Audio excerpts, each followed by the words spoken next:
ఈ ఘటన మేడ్చల్ మల్కాజిగిరి జిల్లా ఫిర్జాదిగూడలోని శంకర్ నగర్ మేడిపల్లి పోలీస్ స్టేషన్ పరిధిలో చోటు చేసుకుంది.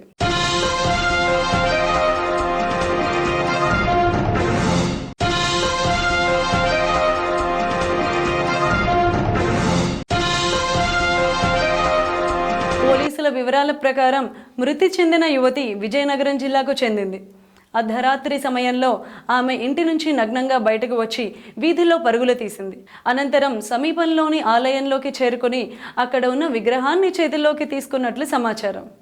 ఆ తర్వాత అక్కడి నుంచి ఫిర్జాదిగూడ చెరువు వద్దకు వెళ్లిన ఆ యువతి చెరువులోకి దూకింది. సమాచారం అందుకున్న స్థానికులు, పోలీసులు ఘటనా స్థలానికి చేరుకొని సహాయక చర్యలు చేపట్టినా అప్పటికే ఆమె మృతి చెందినట్లు గుర్తించారు.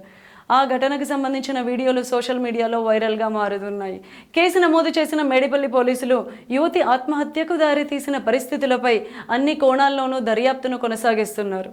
పోస్ట్ మార్టం నివేదికతో పాటు కుటుంబ సభ్యుల వాంగ్మూలాలు కూడా సేకరిస్తున్నారు. ఈ ఘటనకు సంబంధించిన పూర్తి వివరాలు పోలీసులు వెల్లడించాల్సి ఉంది.